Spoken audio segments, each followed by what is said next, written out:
All right, so check this out. What I got going right now, I recorded a DI track with my guitar along with Raise a Hallelujah. And if you just hear it, it's not that great. So it'll sound Intro, like this. 2, 3, 4. Verse, 2, 3, 4. So you can hear, it's not reamped yet. Doesn't sound that great. So I can then kick that to my SPDIF output. That then will route through my audio in out. So now. Intro, 2, 3, 4. Verse, 2, 3, 4. So it's kind of funny how that works. I can then come in here, clean up in my Kemper profile how I like it. So I actually threw a tube screamer on there. So Intro, 2, 3, 4. Verse, 2, 3, 4. now I muted Intro. it. So I'm going to turn off record on it. Intro, 2, 3, 4. Verse, 2, 3, This is all happening 4. live.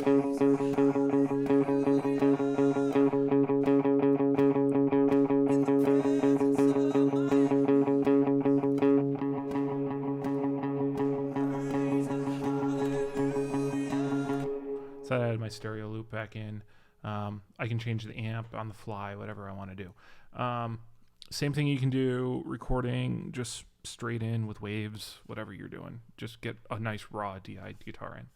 So then, because this is so sloppy now, if we get into this, you see I'm ahead of the beat, behind the beat a lot, playing this little 8th note run or 16th note run. So I can come in here. Let's zoom back out so you can see all this now. Actually, I'm going to duplicate this so you see the effect better. So duplicate still sending a SPDIF as well, so I'm going to mute the original. Intro, 2, 3, 4. So still doing that. If I come up in here to Event Beat Detective. Beat Detective is this magic program where you can kind of dial in and detect the beat on what's going on. So now I am down to the 32nd note. Let's go down to the 16th note. Capture selection, analyze. You want to be in beats, not bars, when you're looking at this. And this will bring up in here now.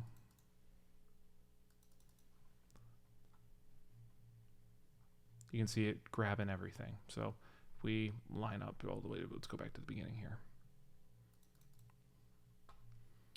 So because I recorded a nice little raw transient, it's picking up where my beats are, not where the real beat is. Bear in mind, my grid is at 16 notes right now. And so with that, I now have generated all the beat markers. You'll notice there's some fake ones in here too from random things. So if I option click, I can get rid of them.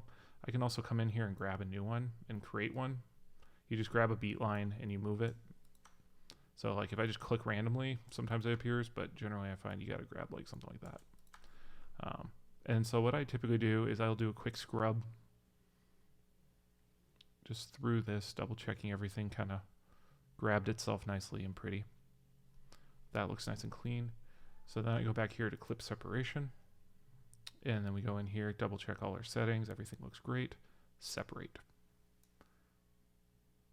What that just did is literally just split up every single track in here. And so what's fun is if I have my grid snap on, I can manually grab these, move them around, have all my beats align on the proper thing. Or if it's good enough, you can come up here. This is option 0, or sorry, command 0 is the command. It's also up here in track. Is it clip? Yeah. Command 0. That's not command O, that's open. So command 0. That now grabs everything, quantizes it, throws the beat where it's supposed to be. And so now we have this nice pretty on beat track. Intro, 2, 3, 4. Verse, 2, 3, 4.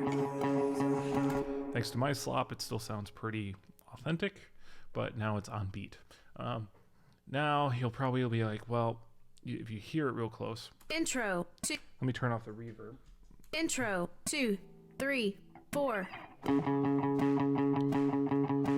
You can still hear those gaps. And so what you can also then go into is, again, select everything. Nope. Go to Edit Smoothing. And you can come in here and smooth out these gaps. Now you can either fill the gaps, that will just kind of stretch the tracks, or you can edit and crossfade, which will actually stretch them perfectly and then crossfade them. So if you still go fill gaps, hit smooth, right? That fills up Intro, a lot of that stuff 2, by dragging 3, notes where they need to be. 4. Verb. But you can still hear those hard cuts. So I'm going to undo that operation. I'm going to go to crosscut or crossfade. If we're at 5 millisecond crossfades, that's a very narrow crossfade, which is really nice. So you hit smooth again. That now cleans everything up with these nice little cute little crossfades that you automatically generated for yourself. So now I have this really nice clean Intro 2, 3, 4. Verse 2, 3, 4. versus this.